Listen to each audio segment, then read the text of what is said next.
The wonders found on planet Saturn by the Cassini mission were unprecedented. Not only did we find things that were beyond strangeness with this mission, but also we confirmed that the giant planet is not exactly what it seems. You may be surprised to learn that the worship of Saturn is taking place in everyday life. The god Saturn is dubbed the Lord of the Rings, and it's the very reason why we wear rings on our fingers for ceremonial purposes. This cult is strange because when you begin to understand what is going on, it actually makes sense, but at the same time it infers ungodly meanings. In 1610, Galileo began studying the giant planet using the telescope. When he viewed the planet for the first time, he saw something strange. He thought he saw three stars together, a big one in the middle and two little stars. He knew they weren't really stars, but what were they? It turned out that Galileo was the first person of our era to see the rings of Saturn. The gods of Egypt have a role to play in the madness. Saturn is the father of the goddess Isis, and one inscription of the goddess reads, "I am Isis, queen of this country. I was instructed by Mercury. No one can destroy the laws which I have established. I am the eldest daughter of Saturn, most ancient of the gods." It is also said that the black cube of Mecca is highly symbolic of the planet, and the movement of the people around the holy relic is to signify the rings of Saturn. Stunning, if true. In the Roman and Greek writings, Saturn is seen as a cruel deity and summarized as follows. With the deposing of his father, Saturn became the ruler of the universe for untold ages, and he reigned with his sister, Opis, who also became his wife. It was prophesied that one day Saturn would lose power when one of his children would depose him. To prevent this from happening, each time Opis delivered a child, Saturn would immediately swallow it. When her sixth child, Jupiter, Zeus, was born, Opis had him spirited away to the island of Crete. She then wrapped a stone in his swaddling clothes. Her deception was complete when Saturn swallowed it, thinking it was the child. When Jupiter was grown, he secured the job of cupbearer to his father.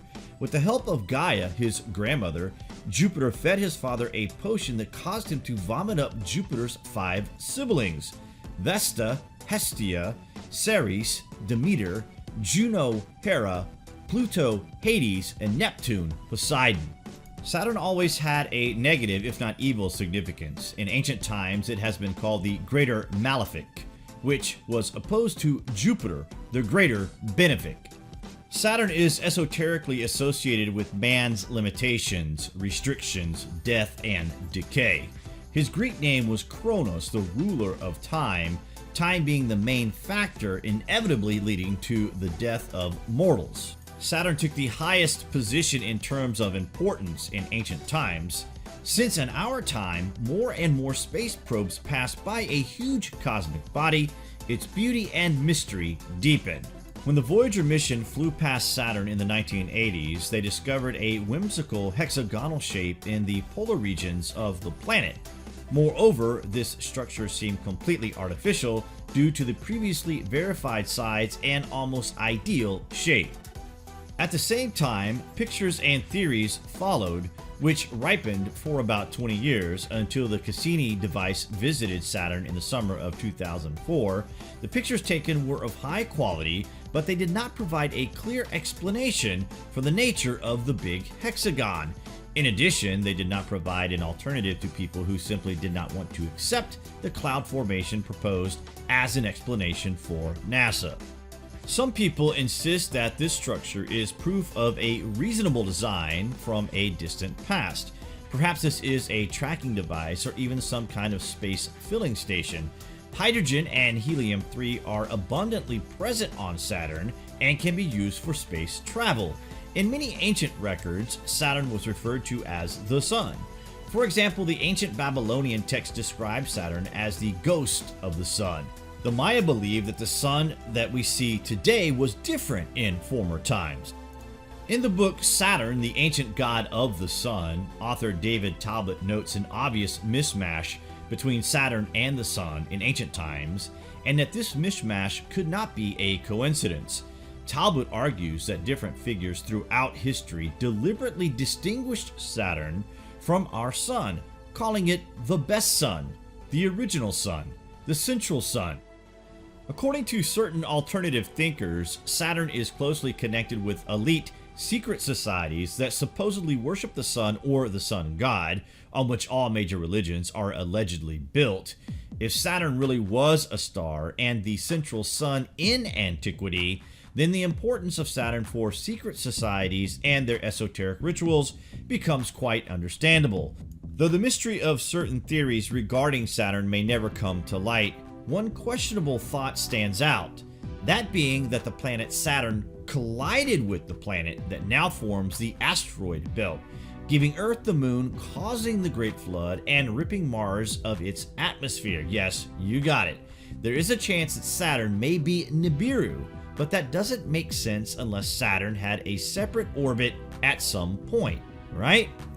Worldwide drawings and symbols of the once dominant luminary show of disk with rays, a disk with spokes, a disk with a central orb or eye, a disk with a crescent upon it.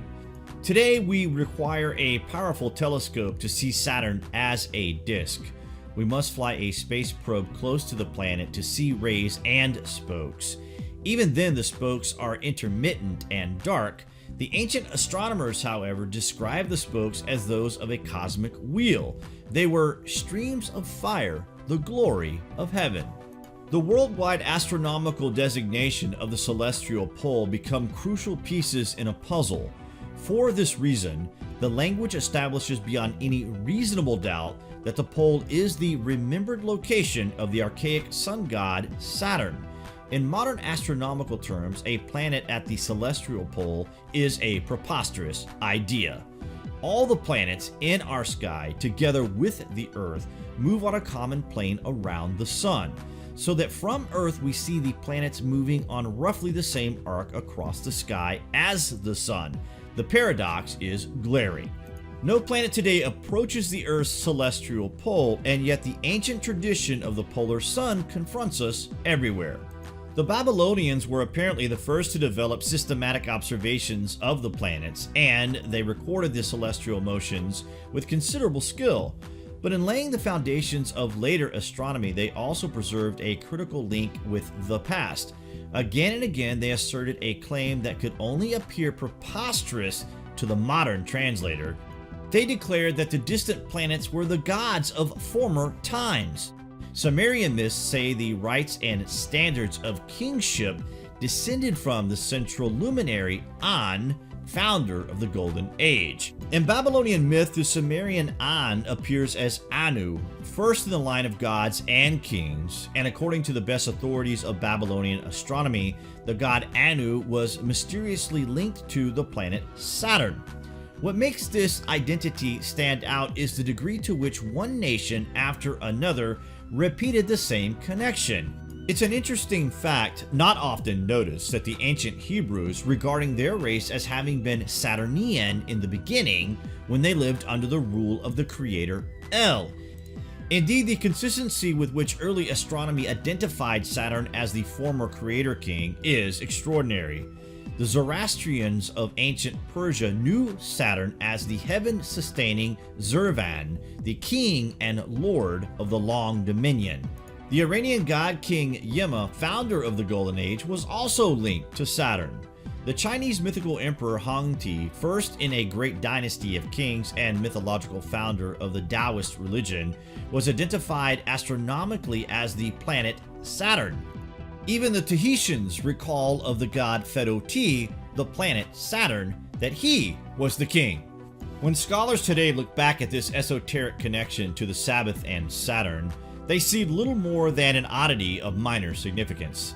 This is because historians as a whole have missed the ancient link of Saturn to kingship, to the origins of civilization, and to the roots of ancient myth and symbol.